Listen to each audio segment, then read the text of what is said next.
রাতের নিস্তব্ধতায় যদি আপনি কান পাতেন শুনতে পাবেন এক নারীর কণ্ঠস্বর যা আগুনের শিখার মধ্য দিয়ে ভেসে আসছে। সেই কণ্ঠ দৃঢ়তার সাথে ঘোষণা করবে, আমি কোনো রানী নই, আমি কোনো দেবী নই, আমি সেই মূর্ত প্রশ্ন যার উত্তর দিতে গিয়ে সমগ্র রাজসভা, এমনকি রাজা ও ধর্মের সকল স্তম্ভও ভেঙে পড়েছিল। এটি কোনো সাধারণ রমণীর উপাখ্যান নয়, এটি অভিশাপের কাহিনী, এটি এক প্রফেসি, এক ভবিষ্যৎবাণীর গাথা। এটি নিয়তির এক অনিবার্য পরিণতি, যে জন্ম নিয়েছিল মহাযজ্ঞের পবিত্র অগ্নিশিখায়, আর যার পথ চলা শেষ হয়েছিল হিমালয়ের হিম শীতল বরফ রাজ্যে। আজ আপনারা শ্রবণ করবেন দ্রৌপদী নামক মহীয়সী নারীর জীবন কথা। তবে এটি কেবল ইতিহাসের শুষ্ক বর্ণনা নয়, এটি তার ছায়াময় অস্তিত্বের গল্প, তার নীরব অশ্রুধারার কাহিনী এবং তার ওপর আরোপিত অদৃশ্য অভিশাপের আলেখ্য। এই আখ্যানের সূত্রপাত হয় এক সুদৃঢ় বন্ধুত্বের মর্মান্তিক পরিসমাপ্তি দিয়ে। ধ্রুপদ ও দ্রোণ, একসময় তারা কাঁধে কাঁধ মিলিয়ে বেড়ে উঠেছিলেন, অবিচ্ছেদ্য সঙ্গী হিসেবে। উভয়ই স্বপ্ন দেখেছিলেন যে একদিন তারা একযোগে রাজত্ব করবেন, ন্যায় ও সুশাসন প্রতিষ্ঠা করবেন। কিন্তু ক্ষমতা মানুষের অন্তর্নিহিত প্রকৃতিকে বিচলিত করে, তাকে রূপান্তরিত করে। দ্রুপদ পরিণত হলেন এক শক্তিশালী রাজায়, আর দ্রোণ হলেন শিক্ষাগুরু। যখন দ্রোণ সাহায্যের প্রত্যাশায় দ্রুপদের রাজদরবারে উপস্থিত হলেন, দ্রুপদ অহংকারের সাথে ঘোষণা করলেন, আমি একজন রাজার বন্ধু হতে পারি, কোনো ভিক্ষুকের নয়। সেই একটি মাত্র বাক্য দ্রোণের আত্মাকে প্রতিশোধের আগুনে প্রজ্জ্বলিত করে তুলল। বছর গড়িয়ে যায়, দ্রোণ তার প্রতিশোধ পূর্ণ করেন। দ্রুপদ পরাজিত, অপমানিত এবং রাজ্যহারা হলেন। সেই গভীর অপমানের রাতে দ্রুপদ আকাশের দিকে তাকিয়ে এক কাতর প্রার্থনা করেছিলেন, হে দেবগণ, আমাকে এমন এক সন্তান দান করুন যে আমার এই অপমানের রক্ত দিয়ে এক নতুন ইতিহাস রচনা করবে। ফলশ্রুতি এক মহাযজ্ঞের আয়োজন করা হল। অগ্নিশিখা এমনভাবে প্রজ্বলিত হয়ে উঠল যেন পৃথিবী ও স্বর্গের মধ্যবর্তী সকল প্রতিবন্ধকতা বিলীন হয়ে এক উন্মুক্ত দ্বার রচিত হয়েছে। পুরোহিতগণ পবিত্র মন্ত্র পাঠ করতে লাগলেন।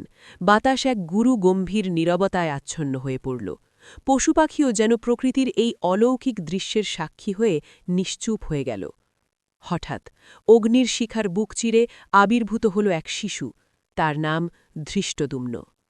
কিন্তু যজ্ঞ থামল না, অগ্নি আরও প্রবলভাবে গর্জে উঠল। আর তখনই অগ্নির হৃদয় ভেদ করে উঠে এলেন এক কন্যা। তার গাত্রবর্ণ ছিল কৃষ্ণকায়, নিবিড় মেঘের ন্যায় নিবিড়। তার কেশরাশি ছিল প্রজ্জ্বলিত অগ্নিশিখার মতো দীপ্তিময়। তার দৃষ্টিতে এমন এক গভীরতা ছিল যেন তিনি এই পৃথিবীতে নবীন নন, যেন তিনি বহু পূর্বেই জীবনের অনেক রহস্য উন্মোচন করে ফেলেছেন। ঠিক সেই মুহূর্তে একটি দৈববাণী আকাশ বাতাস মুখরিত করে তুলল, এই নারীই হবে কৌরবদের বিনাশের কারণ, এই নারীই হবে মহাযুদ্ধের ছায়া, এই নারীই হবে ইতিহাসের এক অনিবার্য অভিশাপ। দ্রুপদ তখন ভয়ে কেঁপে উঠলেন। তিনি উপলব্ধি করলেন তিনি কেবল এক সন্তান প্রার্থনা করেননি, তিনি আসলে ভবিষ্যতের এক ভয়ঙ্কর চিত্রকে আহ্বান করেছেন। দ্রৌপদী বেড়ে উঠছিলেন। রাতের বেলায় তার কক্ষের বাইরে কঠোর প্রহরা থাকত। মানুষেরা বলাবলি করত তার কক্ষের সামনে দাঁড়ালে নাকি অদ্ভুত সব স্বপ্ন দেখা যায়। কেউ দেখে মহাযুদ্ধের বিভীষিকা, কেউ দেখে রক্তে ভেজা মাটি, কেউ দেখে এক নারীকে যার খোলা চুলে আগুন জ্বলছে, তিনি দৃঢ়ভাবে দাঁড়িয়ে আছেন। তিনি হাসলে সমগ্র রাজসভা শান্ত হয়ে যেত। তিনি নীরব থাকলে মানুষ এক অদ্ভুত অস্বস্তিতে ভুগতে শুরু করত। অনেকে তাকে লক্ষ্মীর অংশ বলত, আবার অনেকে ফিসফিস করে বলত, না, তিনি কালী, ধ্বংসের দেবী। কিন্তু কেউই তাকে এই প্রশ্ন করার সাহস দেখায়নি তিনি আসলে কি হতে চান। স্বয়ংবর সভার দিন উপস্থিত হল। রাজসভার রাজা ও বীর যোদ্ধাদের উপস্থিতিতে পরিপূর্ণ। সেখানে লোহার গন্ধ, ঘামের গন্ধ এবং অহংকারের এক তীব্র সুগন্ধ বেপ্রাপ্ত। শর্ত ঘোষণা করা হল, কেবল জলের প্রতিবিম্ব দেখে এক চলন্ত মাছের চোখে তীর বিদ্ধ করতে হবে। এক একজন করে বীর ব্যর্থ হতে লাগলেন। কর্ণ এগিয়ে এলেন, তার হাতে ধনুক কেঁপে উঠল না। ঠিক সেই মুহূর্তে দ্রৌপদীর কণ্ঠস্বর শোনা গেল, আমি সুতপুত্রকে বরণ করব না। এই বাক্য শুধু কর্ণকে অপমানিত করেনি, এই কথা ইতিহাসের গভীরে এক অমোঘ পেরেক গেঁথে দিয়েছিল, যার রেশ বহু শতাব্দী ধরে অনুভূত হয়েছে। তারপর উপস্থিত হলেন এক ব্রাহ্মণ, নীরব এবং শান্ত। তিনি তীর নিক্ষেপ করলেন, লক্ষ্যভেদ হল। দ্রৌপদীর চোখে অপার বিস্ময়।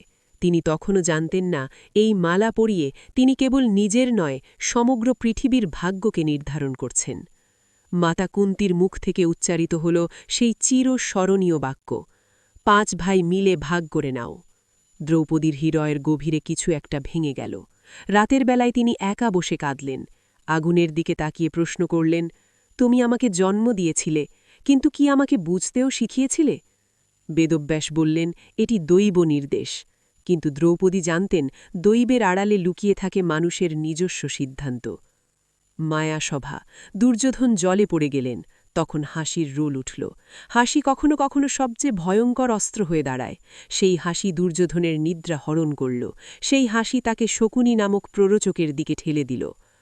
আর পাশার বোর্ডে এক নারীর রক্তাক্ত ভবিষ্যৎ রচিত হল। দুঃশাসন তাকে টেনে আনল। রাজসভা নীরব। দ্রৌপদী দাঁড়িয়ে প্রশ্ন করলেন, যে সভায় নারীর লজ্জা নষ্ট হয়, সেই সভায় কি ধর্ম জীবিত থাকতে পারে? কেউ উত্তর দিল না। কৃষ্ণ নীরবতা ভেদ করে উত্তর দিলেন, অলৌকিকতার মাধ্যমে। ভীমের শপথ, দ্রৌপদীর প্রতিজ্ঞা, এক নারীর উন্মুক্ত কেশরাশি পরিণত হল এক মহাযুদ্ধের অদম্য ঘোষণায়। জয়দ্রথ, কীচক, দ্রৌপদীর জন্য প্রতিটি রাত ছিল এক যুদ্ধক্ষেত্র, প্রতিটি সকাল ছিল তার বেঁচে থাকার এক অবিচল প্রমাণ। দুঃশাসনের রক্ত, কেশবন্ধন। কিন্তু তারপর আসে সেই রাত, 5টি নিষ্পাপ শিশুর নিথর দেহ। দ্রৌপদী চিৎকার করেন না, তিনি কেবল নীরবে বসে থাকেন, কারণ কিছু কষ্ট শব্দের সকল সীমা অতিক্রম করে যায়। হিমালয়ে যাত্রা। দ্রৌপদী পথমধ্যে ভূপতিত হলেন। ভীম প্রশ্ন করলেন, যুধিষ্ঠির উত্তর দিলেন, কিন্তু ইতিহাস বলে না শেষ মুহূর্তে দ্রৌপদী কী চিন্তা করেছিলেন। হয়তো তিনি আগুনের দিকে তাকিয়ে বলেছিলেন, আমি কি আমার কাজ শেষ করেছি? বন্ধুরা, দ্রৌপদী ছিলেন এক অদম্য প্রশ্ন, এক বিদ্রোহ, এক জ্বলন্ত অগ্নিশিখা। তিনি প্রমাণ করেছিলেন, এক নারীর চরম অপমান সমগ্র এক সাম্রাজ্যকে ধ্বংস করে দিতে পারে। আপনার কি মনে হয়, দ্রৌপদী ছিলেন এক অভিশাপ না এক আশীর্বাদ?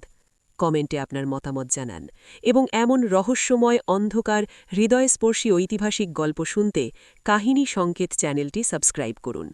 আমি আবার ফিরে আসব আরেকটি অগ্নিময় কাহিনী নিয়ে। জয় শ্রীকৃষ্ণ।